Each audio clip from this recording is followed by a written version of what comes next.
supporters. We're so happy to have you here. For those of you who are ready to tell the rest of the world about what we're doing, we're so excited that you're here. The Okefenokee Swamp Park, as you know, opened over 70 years ago as a convenient point of access for the traveling public to come in and experience the wonders of the Okefenokee Swamp. Since that time, millions of people have visited us here. And we know that the two most common things that everybody wants to do is to see alligators in the wild, not zoo alligators, but alligators in the wild, and take a boat ride into the swamp. And we're going to be able to do both of those things today.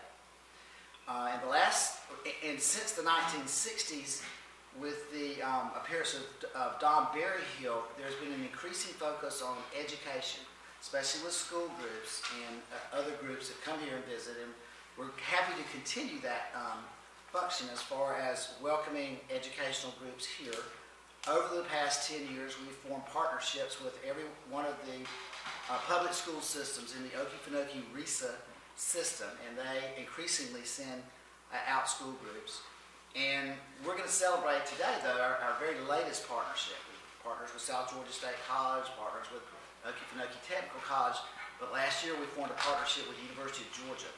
And this came out of some interest that we had when we learned and read that Dr. Kimberly Andrews was tagging alligators over on Jekyll Island. And so we wanted to know what that was about, and we sent a crew over, and she graciously met with us and expressed maybe some interest in coming over and seeing what might be happening our way. And then when she came and took a look, we were very excited at the possibilities. And so I'm going to let them kind of tell their story, but the excitement that we have about being a full partner with the University of Georgia Odum School of Ecology, and the fact that we have research going on now with Kristen Zemegas, who is a full-time graduate student at UGA, but basically stationed here doing research on the American alligator under Dr. Andrews' tutelage. It's just such an exciting time for us, and we're so pleased again to have you with us. And ladies and gentlemen, Dr. Kimberly Andrews. Yes, of course.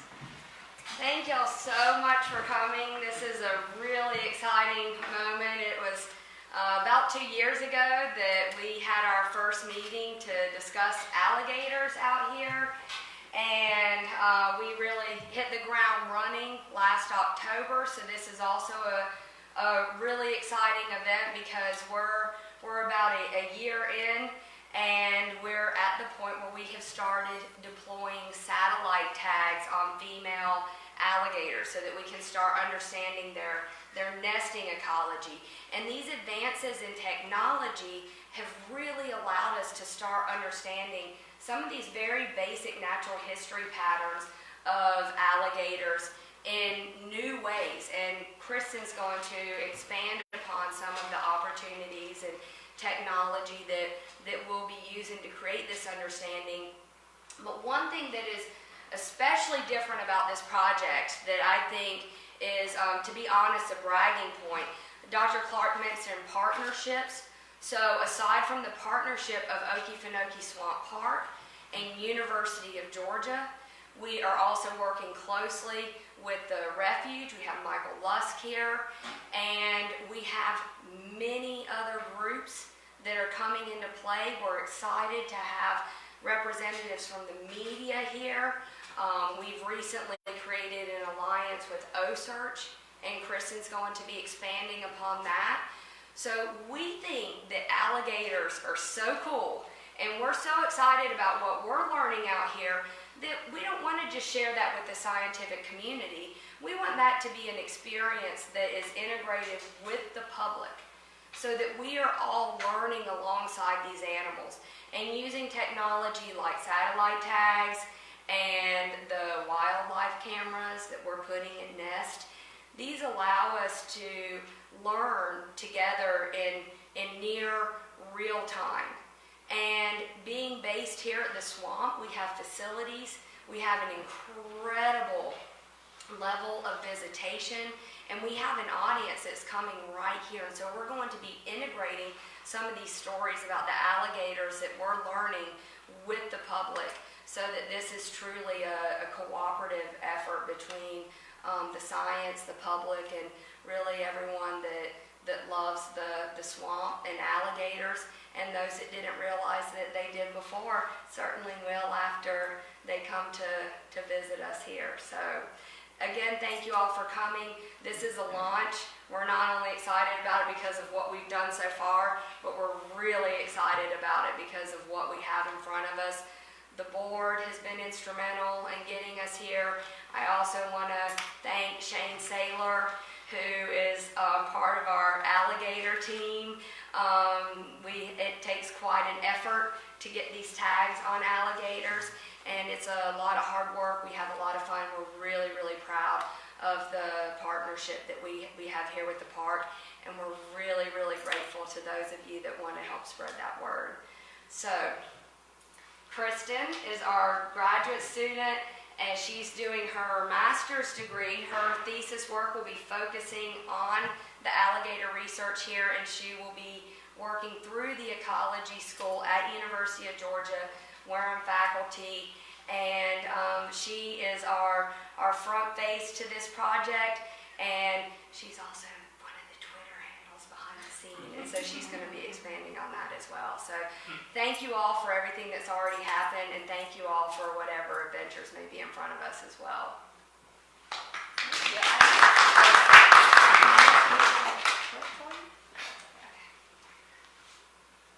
Okay, so I first want to introduce you to the technology that we're using and how it integrates into OSearch. So we're going to be using Iridium satellite tags from Telonix. Telonix is the company who makes them. This is a bit of a newer technology. It allows us to use more satellites and get more points. So we're really excited about that. Very few studies have been done using these tags with crocodilians.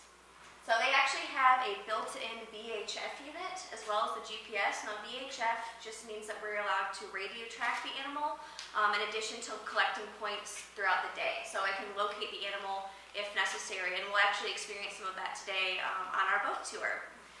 So I'm excited about that. These tags are attached to the nuchal shield of the alligator, so you can see that picture there on the far side. That is how we attach it. And we do camouflage it so that it kind of blends in with the animal's color. These are allowing us to work with OSearch. How many of you have heard of OSearch before? All right, great. So if you have not heard of them, they are a global shark tracking company, enterprise rather, and they have millions and millions of followers. They're tracking great white sharks as well as a lot of other species of sharks. They have sea turtles, seals, and now American alligators on their app. So we're super excited about that. And I will show you quickly what that website looks like. So when you pull up the OSearch website, this is what you're going to see. These are their different sharks and other animals around the world that you can track. You can pull this up on your phone or online. I think it's a little bit more friendly online. And you can kind of search for who's pinged last, so which animals have gotten a point most recently. You can search for their names, you can see their profile, you can see their travel history and learn all kinds of things about the animals, as well as what research is being done on those animals. So there are a lot of different scientists that are working together to study all of these species. Sometimes up to 12 scientists on one animal collecting different tissue samples, spatial ecology data, measurements, and other things. So lots of cool links on this website. I definitely encourage you to check it out and learn a little bit more about the research going on.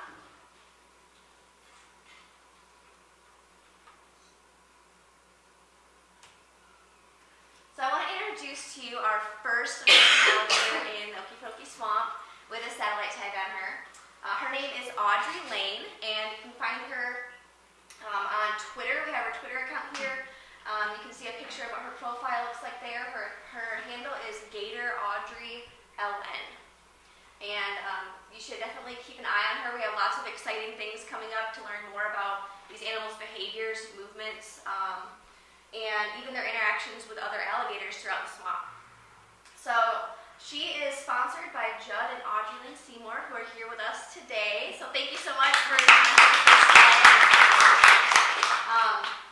this lady is about 8 feet and 8 inches. I believe she is actually the largest one that we have tagged right now. So she's a pretty a good sized female. Females typically do not exceed 10 feet, or usually a little bit less than that.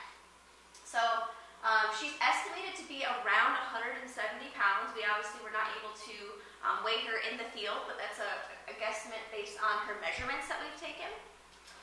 She also has an identifier on her tail. It's an orange number 33, and I'll show you some more pictures of that in just a minute.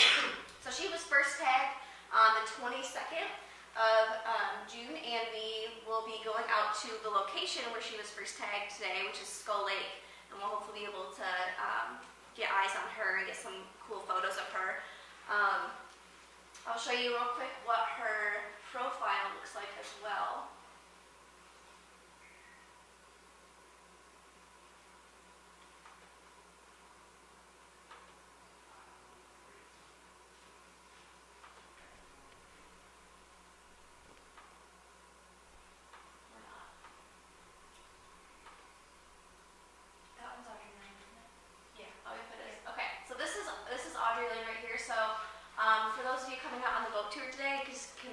Orient you a little bit so this makes more sense when we get out there.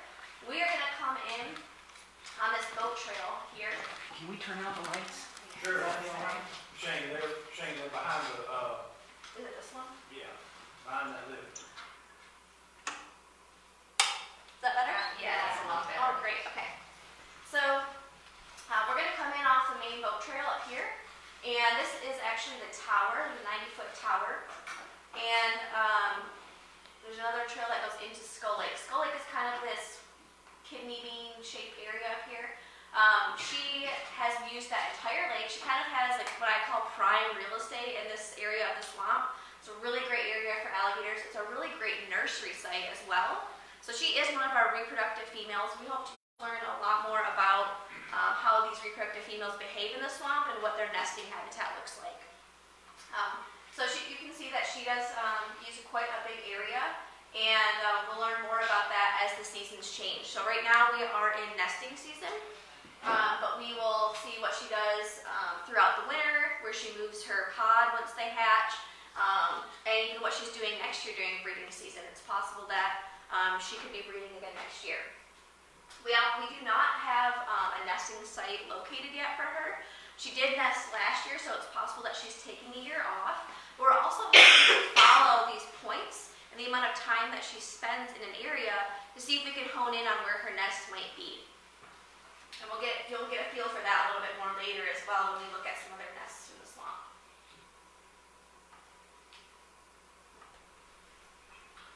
So here are some pictures of Audrey Lane.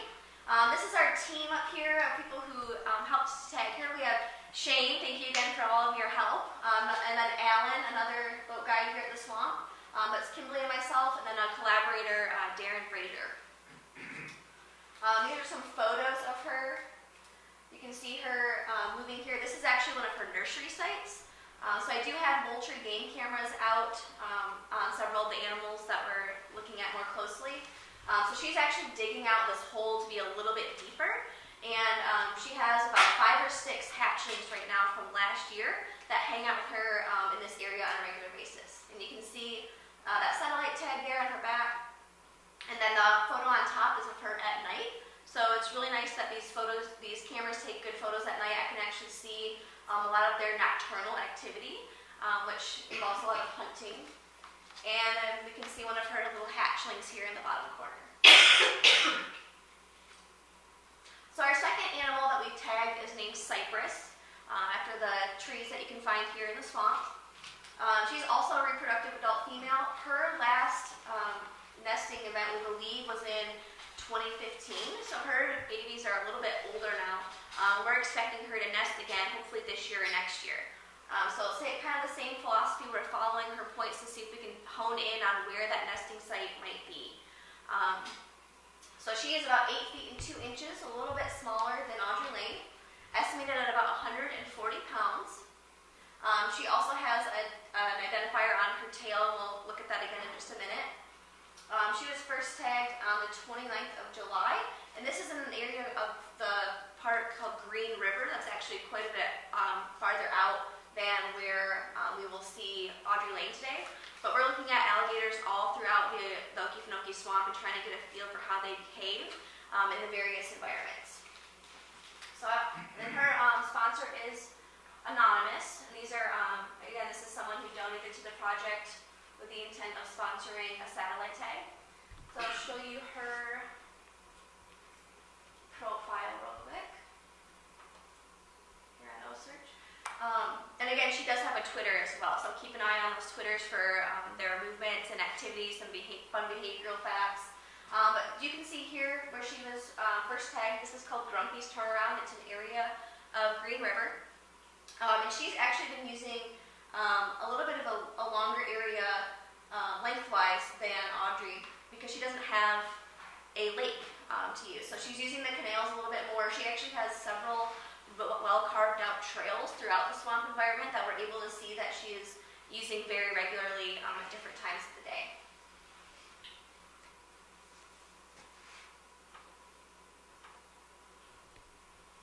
And her handle on Twitter is Gator Cypress.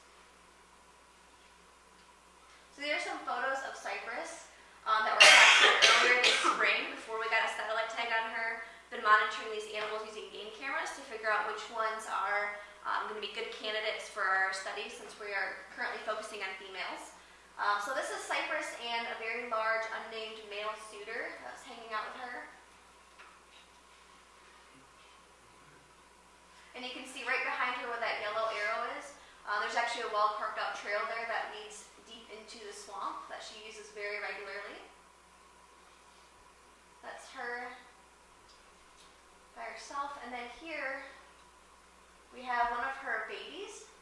So that individual is about 3 feet long, and then we have her sneaking up in here. And they actually will protect and care for their young for several years, depending on how often they're reproducing. So if they're reproducing every year, it might just be 1 year that they care for their pod. If it's every 2 or 3 years, it could be a little bit longer.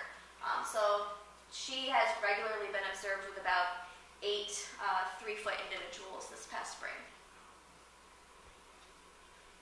Another animal that I want to introduce to you that we are going to hopefully see today is Sally.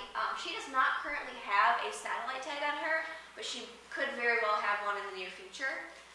She currently has a VHF on her, so this allows us to radio track and still keep track of her movements, but we're not getting that data in real time like we are with the satellite tags. She is currently nesting, so we will see her nest today. It's a very similar method for attaching it to the nuchal shield and covering it in that waterproof epoxy. It actively emits a radio signal, which we'll experience today, and it just requires me to track it manually more often. As I said, it does not collect data points for me, but it is a little bit more cost effective. So for animals that are easier to locate, this is an option, but again, we are trying to fundraise for more satellite tags so we can get animals that are deeper into the swamp. This is that tail tag that I mentioned earlier that all of our tagged animals have.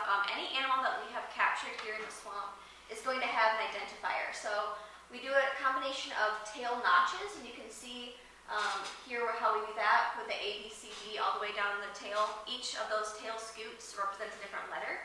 So here, this is Sally. She has A and J, both notched. And then she has this purple cattle tag with 175 on it. So the tag is easy to identify from a distance, so we can see which animals are interacting with each other and where they might be hanging out. But if that tag does for some reason wear off, the number wears off, or it falls out over time, the animal maybe has an injury and it comes off, we'll still be able to identify that with those tail samples. The tail samples are also serving a dual purpose to look at possible contaminants that might be in the animal system, as well as genetics. So at some point in the future, we can also analyze the genetics, the dynamics throughout the swamp with all of these alligators. And it will also be contributing to a statewide genetics bank for American alligators, working with DNR. So that is a quick summary of what we have going on. We're going to learn a lot more about alligator behavior and biology while we are in the field today. We're going on the boat, and then we're taking a little walk on the boardwalk. So does anyone have any quick questions right now about any of this? So what determines how often they reproduce? It can be a variety of things. It could be the animal's health. It could be whether or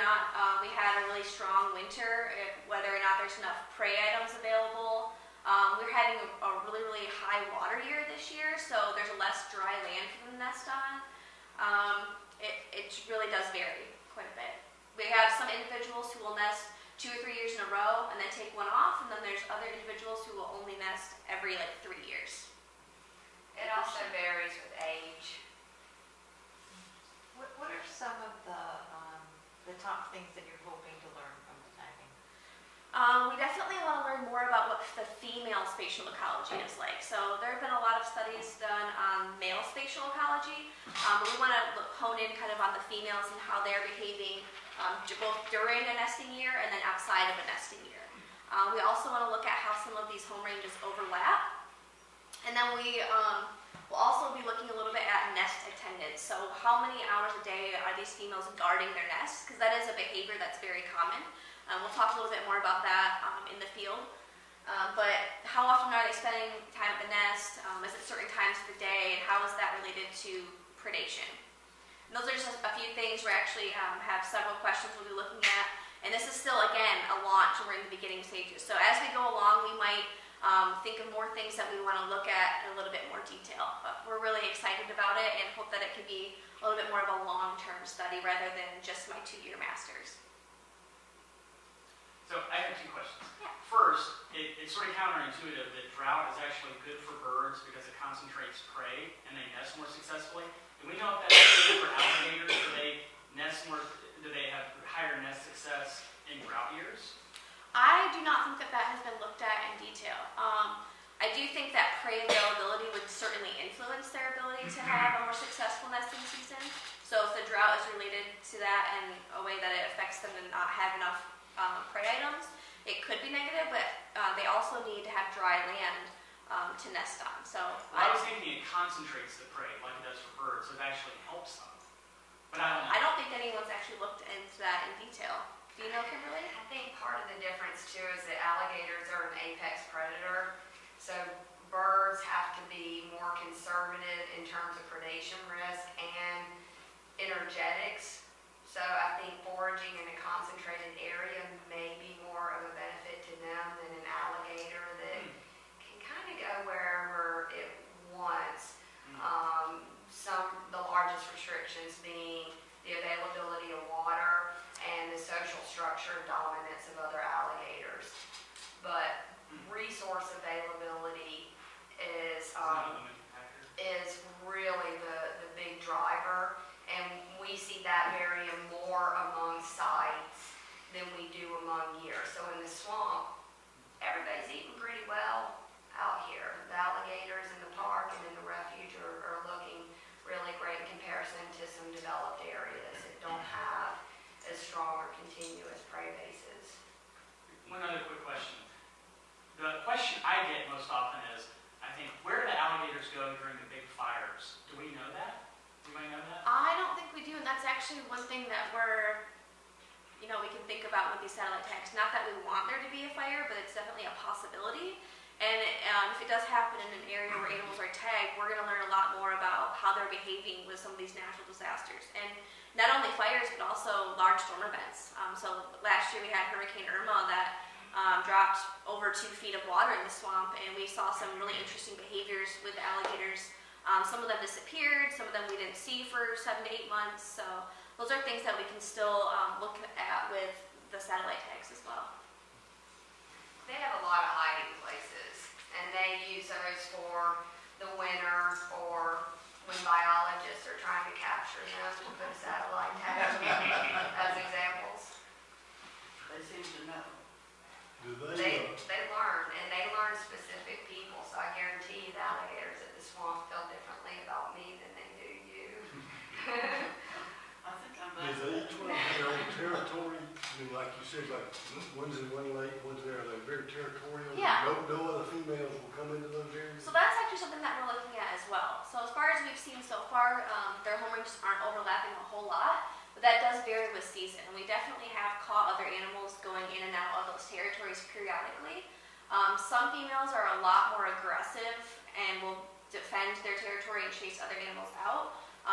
Whereas maybe if it's a non-nesting year, there's not a lot of competition, maybe the prey base is really, really great, you're not going to see as much of that. But that is something, again, that we're trying to look into a little bit more.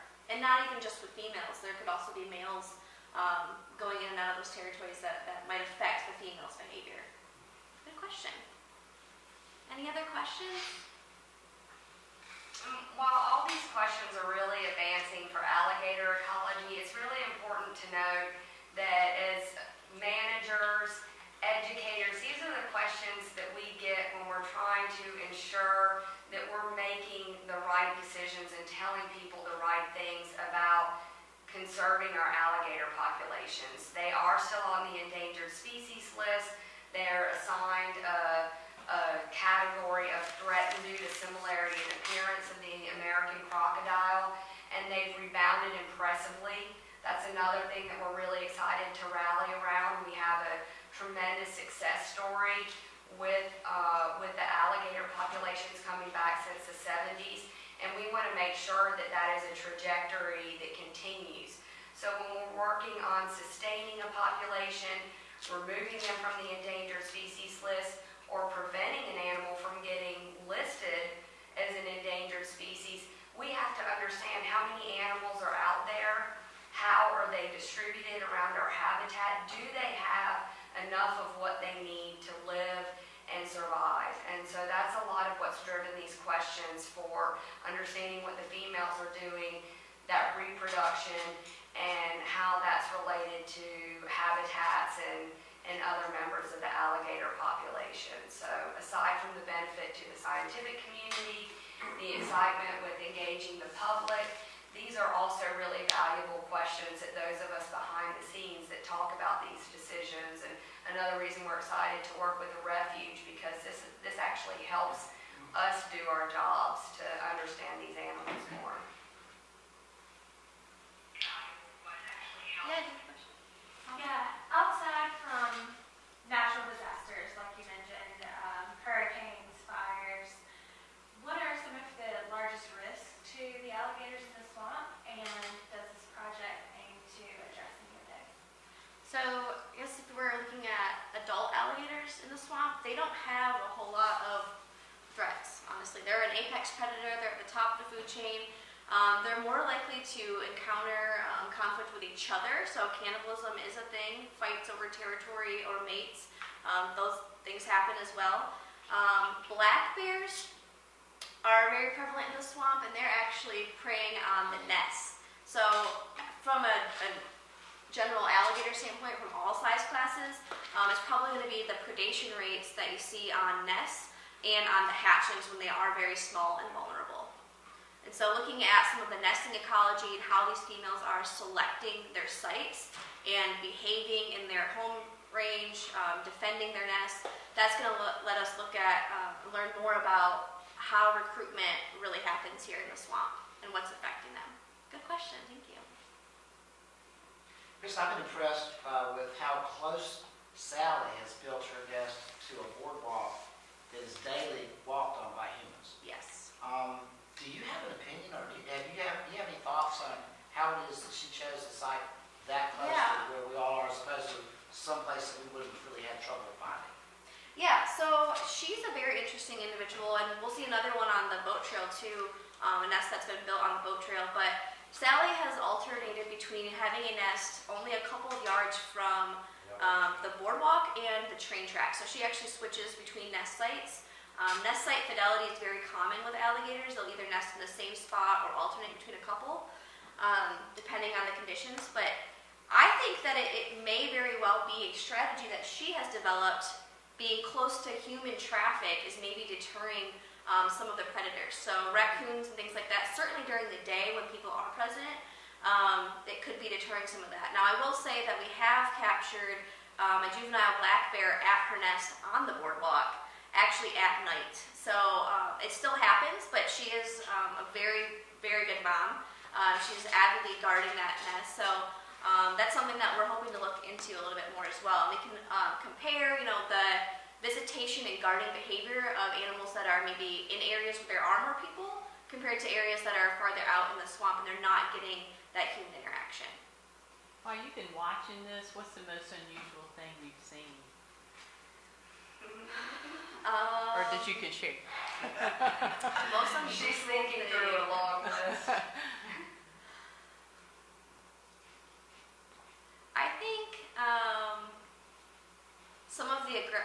behaviors that we'll see in the animals are very interesting as far as how territorial they can be. So there are some animals that have no problem hanging out very close to each other, while there are others that will go through great lengths to travel very far to make sure that there are no other alligators in the very edges of their habitat even. There's definitely a social hierarchy going on here in the swamp. You can tell which animals are kind of alpha and which ones are beta. And so I find that very intriguing to just spend so much time watching them and figure out kind of how they all fit together in this ecosystem. How often is the predation on the nest successful? It really does vary. Again, with what's preying on it, what's the time period, what's the female's response like. So if there's no female at the nest, say she's off foraging or basking, or defending her territory, whatever it may be, if there's not a female there, the chances are that that nest will be completely predated. Now, it depends on the species. So if it's a smaller raccoon, it might not be able to eat all the eggs in one sitting. There could be anywhere from 20 to 60 eggs on average, and this individual might come back repeatedly until the whole nest has been depleted. If it's a bear and a larger animal, they might destroy the entire nest in one sitting. And again, it really just depends on the area and the female's behavior. So they are, predation is taking a high percentage of the eggs then? Yes. And also, once they hatch, you have these very soft and delectable baby alligators that a lot of things eat as well. So naturally, there's a very low survival rate of the eggs and the hatchlings until really they're about maybe 3 years old, which is why you see that attendance. And this is part of the reason why an animal that lives up to 80 years will spend much of that life reproducing every couple of years.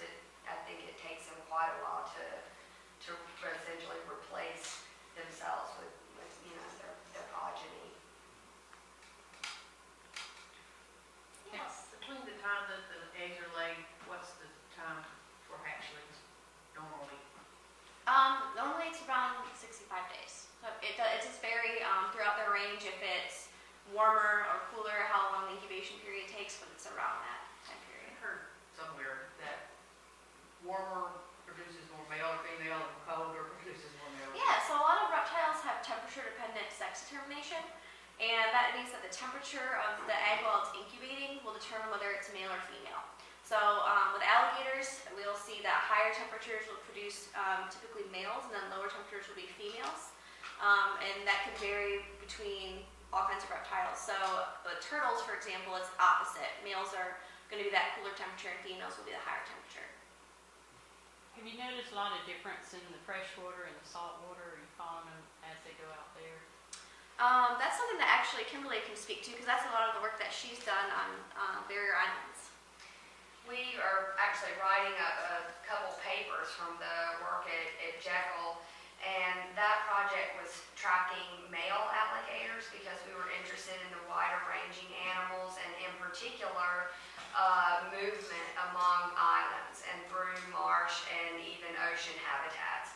And we saw that some of them go out there regularly. This is probably a territory and space partitioning thing, but some animals would stay just on Jekyll and just around the wetlands and the ponds, but others would go to the marsh regularly. We understand they're going out there to feed. We also observed some males that had essentially multiple families and women he would visit on several islands, and so they will use those habitats. They are transition habitats. They don't have the capacity to live in the marsh all the full-time. Things like sea turtles and saltwater crocs are able to they have glandular excretions to rid themselves of the salt, but the alligators do not. And that's become a very big question as people have seen alligators more and more frequently on the beach, and they're not a risk to people. They're moving in between areas, and likely when they're on the beach, they're basking temporarily, or they're just taking a break from swimming through the water. Anything